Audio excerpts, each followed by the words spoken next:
2 साल से द्वादश ज्योतिर्लिंग के दर्शन को पैदल निकला है शिवभक्त। कहा, महादेव के नाम लेते ही खत्म हो जाती हैं परेशानियां। कहते हैं भक्ति में बड़ी ही शक्ति होती है।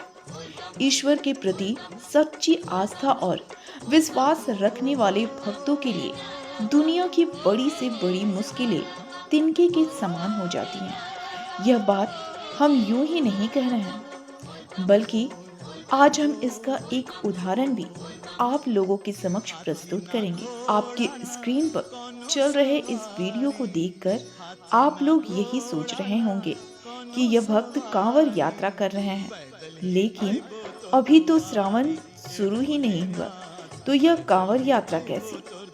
चलिए हम आपको विस्तार से बताते हैं। दरअसल यह भक्त पिछले 2 वर्षों से कांवड़ यात्रा पर है। जी हाँ, मध्य प्रदेश के सीपरी जिला अंतर्गत ग्राम कुल्हाड़ी के रहने वाले इस भक्त का नाम सोनू यादव है।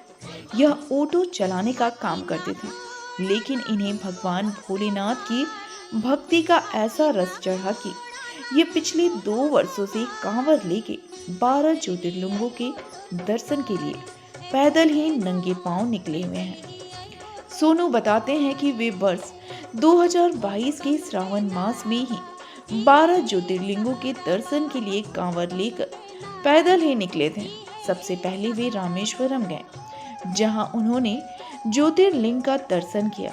फिर मल्लिकार्जुन ज्योतिर्लिंग, भीमाशंकर महादेव ज्योतिर्लिंग, घिनेश्वर महादेव, त्र्यंबकेश्वर महादेव, ओमकारेश्वर ज्योतिर्लिंग, उज्जैन के बाबा महाकाल ज्योतिर्लिंग, सोमनाथ ज्योतिर्लिंग और नागेश्वर ज्योतिर्लिंग के बाद बाबा झारखंड के देवघर स्थित बाबा बैद्यनाथ ज्योतिर्लिंग का दर्शन कर चुके हैं, जिसके बाद वे कांवड़ लेकर पैदल गिरिडीह जिले के देवरी तीसरी गांवा होते हुए उत्तर प्रदेश के काशी विश्वनाथ ज्योतिर्लिंग के दर्शन के लिए निकल गए।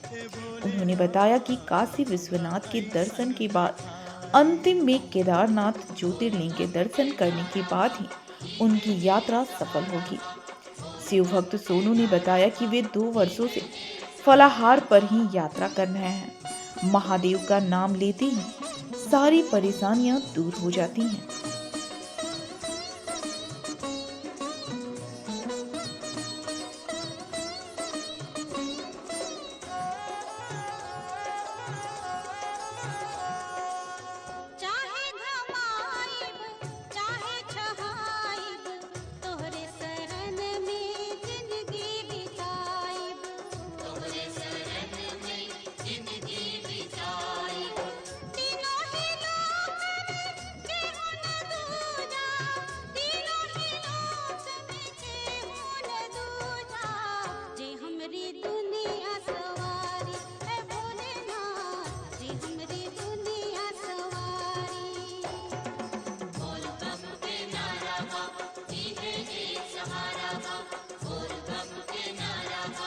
मैंने कावड़ चलाई है। तो रामेश्वरम से चला हूँ मैं सीधा अपना भीमाशंकर महादेव से फिर अपना श्रीशैलम से त्र्यंबकेश्वर, घुसनेश्वर महादेव, ओमकारेश्वर महादेव, महाकाल राजा महादेव और उधर फिर इधर गुजरात में चले आओ। गुजरात में अपने सोमनाथ महादेव, नागेश्वर महादेव और फिर इधर बाबा बैद्यनाथ महादेव, फिर इधर काशी विश्वनाथ महादेव, फिर इधर आखिरी में मेरा 12वां ज्योतिर्लिंग काशी विश्वनाथ केदारनाथ। अभी कितने ज्योतिर्लिंग जा रहा है मेरा काशी विश्वनाथ। क्या काशी विश्वनाथ? और क्या नाम हुआ आपका? सोनू जाता हूँ। कहाँ से हैं? हम गुना सीपरी से हैं। शिवपुरी से हैं। मध्य प्रदेश। गांव का नाम क्या हुआ? ग्राम कुल्हाड़ी। कितने वर्षों पहले यात्रा शुरू किए थे? ये भगवान मेरे को समझ लो 2रा साल चल रहा है। क्या सोच के यात्रा शुरू किए थे? मैं तो क्या देखो भगवान जन कल्याण के लिए निकला हूँ। अब कलयुग में यार देखो भगवान इतना पाप बढ़ रहा है। अब मैंने कहा मेरा करने तो थोड़ा पाप कम हो जाए, तो मैंने भगवान बहुत बढ़िया। किन किन कठिनाइयों का सामना करना पड़ रहा है रास्ते में?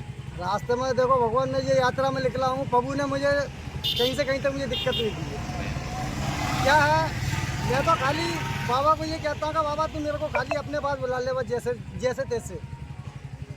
बस जो भी दुख होता कष्ट होता है ना, बाबा को बोलता हूँ तो मेरा दुख कष्ट वही हरता है बाबा। सारे दिन क्या फलाहार में रहता हूँ, शाम के टाइम क्या है दूध मिल जाता है, फलाहार मिल जाता है, तो वो उसको पा के अपना विश्राम करता हूँ और सो जाता हूँ। और सुबह नहा धो के फिर पूजा पाठ करके अपनी कावड़ लेके फिर निकल जाता हूँ बाबा की यात्रा में। और सारे दिन में कुछ नहीं है, भगवान 30 किलोमीटर 35 किलोमीटर 40 किलोमीटर हो जाता है। जिस दिन ज़्यादा किलोमीटर चलता हूँ तो दूसरे दिन बाबा मुझे चलाता ही नहीं है। मेरे को बाबा कहीं ठोने देता ही नहीं। पारिवारिक स्थिति क्या यार देखो, बच्चों से सबसे बातचीत मेरी होती रहती है, माँ से भी होती रहती है। पिताजी है नहीं है मेरे, 3 बेटे हैं, 2 बेटी हैं। एक बेटी मेरी मन बुद्धि है बड़ी वाली, और एक लड़का मेरा जो बीच वाला आया था वो थोड़ा एक हाथ से विकलांग है, मगर ये है कि पढ़े लिखे हैं, सब करते हैं। ये ऑटो चलाता था। ऑटो चलाते थे। हाँ, मैं ऑटो भी चलाता हूँ, पंचर का काम भी करता हूँ, राजमिस्त्री का भी काम करता हूँ, सब काम करता हूँ। Thank you. रास्ते